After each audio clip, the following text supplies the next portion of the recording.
All right, it's just a few days before Christmas 2022, so Merry Christmas to you.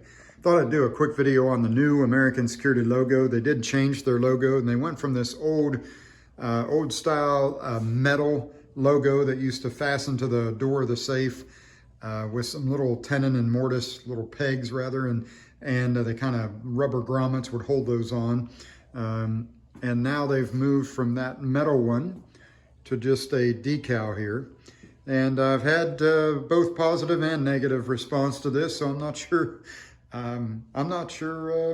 If it's better or worse, but I've had pretty good. A lot of folks like it. I think it looks a little bit more modern, and this one kind of, to me, had like a 1970s look to it. But that's all right, and it doesn't really matter what I think. But anyway, that's their new one. So the new one is a decal. And they're just, fastened on there, kind of the way most of the companies are doing their logos nowadays. And so that's the difference between them. These do come in quite a few different colors. You can pick through a myriad of colors to kind of complement the hardware or the color of your safe.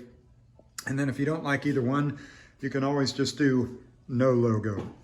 And I've always kind of been partial to that. I think that's just kind of a cool look. It's clean. It's, the bad guys don't even know what kind of safe it is most of the time to even get started. But anyway, there you have it. Merry Christmas, and thanks for having a look.